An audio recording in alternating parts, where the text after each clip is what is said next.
I am a 16 years old female. I used to have a good relationship with my mother. That has since crashed and burned since she dated and married my stepdad, Gary, 6 years ago. Gary treats his son Ian, 19 male, like he's the center of the universe and expects my mother to as well, so she does. Anything Ian wants, Ian gets, and that usually comes at the expense of me. Ian wanted my room when they moved it. I was forced to go to another room to make the transition easier for everyone. Ian wanted a car for his 16th birthday. I didn't get braces for another year. Ian wanted to go on an expensive trip for spring break. I had to give up volleyball to make it happen. Ian wanted to have his side of the family over. I was expected to find somewhere else to be, since I wasn't family. My mother just went along with all of this and acted like it shouldn't affect me at all. My dad was overseas for a long time, and we used to FaceTime, and he was so upset by what he was hearing. He's home now and he's offering to have me come live with him. I'm not seeing a reason not to go, and so I told my mom I wanted to go live with my dad. She predictably freaked out and asked why I'd want to do that and said that we had such a good relationship. She didn't understand how this came so out of the blue. I told her that we haven't had a good relationship since she blindly decided to follow Gary's lead and give Ian anything he wanted, and it always came at my expense. My mom tried to argue, so I said I also wanted to leave because she let them kick me out of my own house because I wasn't family. So I was going to go live with someone who was. My mom started crying and said she wouldn't let me go. So I told her that my dad was willing to go to court over it and I was old enough to be able to say where I wanted to be. She's been a crying mess since I told her, and Gary is being a jackass about how awful I'm being. He was. ING at me about how terribly I'm treating them and how I'm not thinking about them at all. I asked why should I. He never thought of me when he was taking things from me to give to his kid. I said let's face facts here, you don't care about me, what you care about is losing the child support you spend on your son. He sort of went slack-jawed and I walked off. My dad said my mom called and threatened to take him to court, so he said he'd see her there. Now she's panicking because she realized he is planning on taking her to court over this. Mom and Gary of course think I'm the asshole for making things hard for everyone. But my dad and grandparents say to leave and never look back. A couple years ago, a close friend, Ashley, started a long-distance relationship with a guy, Chris. He has been really good to her, and after meeting in person a few times, they decided to move in together. I was super happy for her as she had a few bad relationships over the years and it was nice to see her in a healthy one. That joy faded the last couple months before she moved a few states over to be with him. The issue isn't her moving, but that she repeatedly joked about having a baby from Chris. At first, I accepted it as jokes, but over time I realized Ashley was serious. For context, Ashley has 2 children from a previous relationship, ages 10 and 12. Chris absolutely doesn't want kids. He told her this at the start, and anytime she hinted possibly wanting more, he shot it down, saying it was a deal breaker.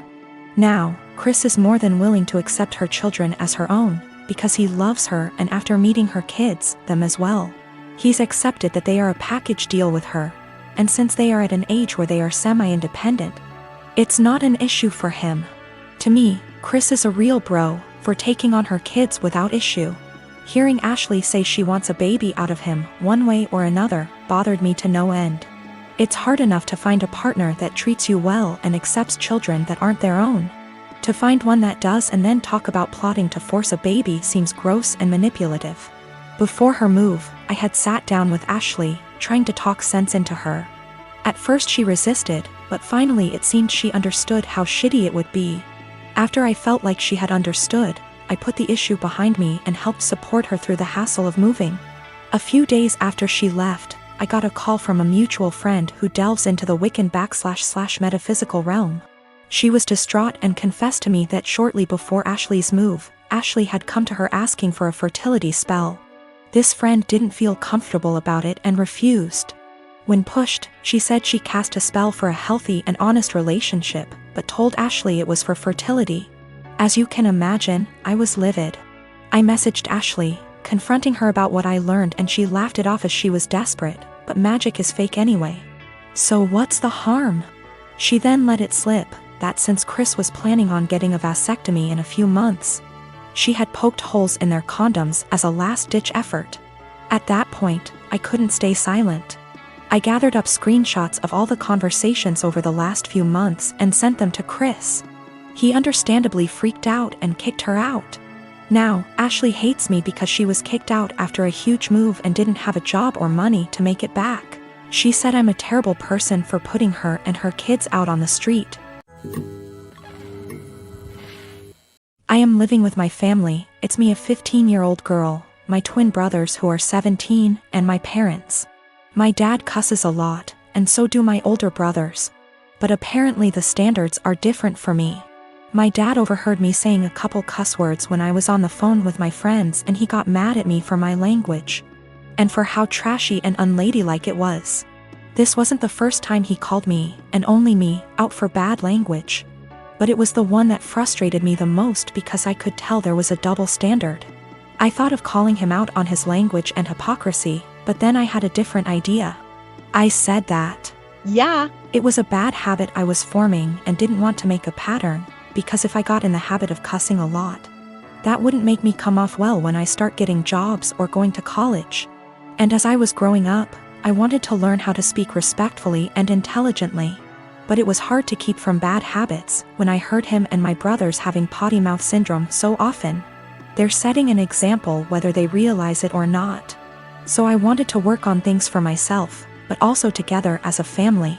I suggested we make a swear tax where if anyone swears in front of anyone else who's participating, they give $1 to each person who heard them. I'd want that rule for myself because it would keep me accountable, and I'd really like it if the family joined me for it. So my dad said he'd join, and so would my mom. They got my brothers to be a part of it too. They didn't really have a choice. My parents decided to make it a rule. I know it's kinda petty, but I wanted to make the point that my dad and brothers swear a lot and I almost never do. In the few months we've had the rule, I've gotten about $250 from hearing my dad and brothers cuss, and have not sworn once. It's kinda making my brothers angry because they often cuss when they're mad, and I ask them for money, so they get madder and cuss more. So I get more money until they shut up. My dad actually got mad at me too. He was having some drinks, calling his brother and talking, and I came over after and asked for $18. He actually said he wouldn't give me that much, and there should be a cutoff. He gave me $5, which sends a weird message. Like swearing is bad, unless you want to swear a lot, then it's cool. I did it because I know I swear the least out of my family, but I was the only one getting in trouble for it. One of my best friends lives in a different country. We met years ago online and have talked almost daily to what is approaching a decade. We have both flown back and forth once or twice a year to see the other and hang out, and we've always been there for each other's big moments. She found out last year that she is expecting her first child, and it was amazing news for us all. I was so happy for her to start the family I know she's always wanted with her husband. She came to visit a few months into her pregnancy and asked me to be the baby's godmother. I was over the moon. While we live an 8-hour plane ride from each other, I do have a job that gives me decent vacation allowance and deals with certain airlines that makes visiting manageable. I knew that I could be there for her, and told her that whenever she was ready for someone outside of the family to be there, I would make the trip. Last month, she had her baby shower, and I only found out when I saw on Instagram a mutual friend who lives in the same city as me had surprised her at the shower. I hadn't been invited. I was a little hurt and surprised, but it was the busiest month of the year for the company I work for, and I knew she knew that. So I figured that could be the reason, sent my gift by airmail and said congratulations. However, now she's reached out to me and told me that she has asked another friend, the same person who went to the baby shower, to be the baby's godmother, and that she only wants her child to have one. I felt like I'd been punched in the gut. I was heartbroken and felt a bit betrayed. For 6 months I have been excited to take on the role. My own godmother lives in New Zealand and has done for most of my life, so I knew it could work. Knew how to stay in contact and be a part of the child's life while living in another country. But now she's taken back her offer and chosen someone else.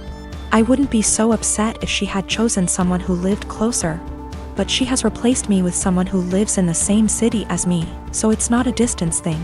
We have been friends for years. I have been there with updates, support, and love her whole pregnancy. And at no point was there any clue she had changed her mind until the baby shower a few weeks ago. I don't know if I should confront her, tell her I'm hurt, or just accept her decision. It's her baby. And I would never want to force her into a decision she wasn't happy with. I just don't know what to do or say to her now. I want to let her know I'm sad that I'm missing out, but I don't want to sound like I'm whining. And I want to know why she changed her mind, but I'm scared the answer will just upset me.